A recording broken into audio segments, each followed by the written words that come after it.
صورت میں چھٹی کرائیں گے. پہلے کوشش ہم کریں گے کہ انڈرسٹینڈنگ سے ہو، طریقے سے ہو، ماحول سے ہو. اس سلسلے میں دوسری بات، اسد کیسر صاحب کو ذمہ داری دی گئی کہ وہ پارلیمنٹ کے اسپیکر سے ملیں اور پاکستان کی جو موجودہ حالت ہے، ہر بلا پہ بحث ہوتی ہے. ہم اتنے بے حس ہو گئے ہیں. ایک 3 دن پہلے تقریباً پاکستان میں 50 کے قریب انسان مارے گئے. اس میں ایک دن 1 منٹ کے لیے کوئی نہیں بولا. ہم وہاں مذاق کر رہے تھے. آپ کو ہنسی کیسے آتی ہے؟ شرم نہیں آتی؟ آپ مذاق کیسے کرتے ہیں؟ کھرم میں لوگ مرے تھے، کالا باغ میں لڑائی جاری تھی، خیبر پختونخوا میں بندوق کے اور فوج لگی ہوئے لوگ لڑ رہے ہیں. بلوچستان کی تو حالت آپ نے دیکھی. آپ کے پاس ٹھیک ہے بلوچستان سے بہت سارے لوگ آئے ہیں بلوچ علاقوں سے. وہ جو کام کا آدمی یا جو آدمی بلوچوں کے لیے علاقے کے لیے بولتا تھا وہ اتنا مجبور ہوا کہ اس نے استعفیٰ دے دیا. باقی تو سارے سرکار یا نامدار کے ساتھی ہیں.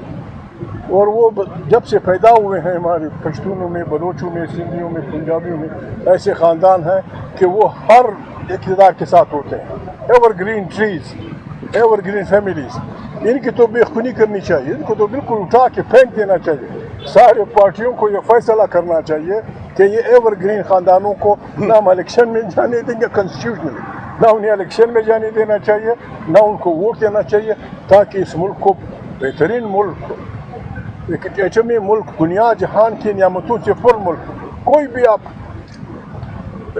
ایٹم دنیا کا وہ قیمت کا وہ آپ کے ملک میں ہے، لیکن ہم بھوکوں مر رہے ہیں. ان حالات میں یہ غنیمت ہے.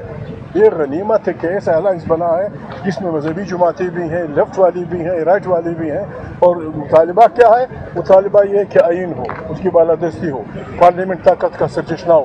اس سے بہترین بات ہو نہیں سکتی. اس پہ پیپل پارٹی متفق ہے، مسلم لیگ متفق ہے، فلانی پارٹی متفق ہے.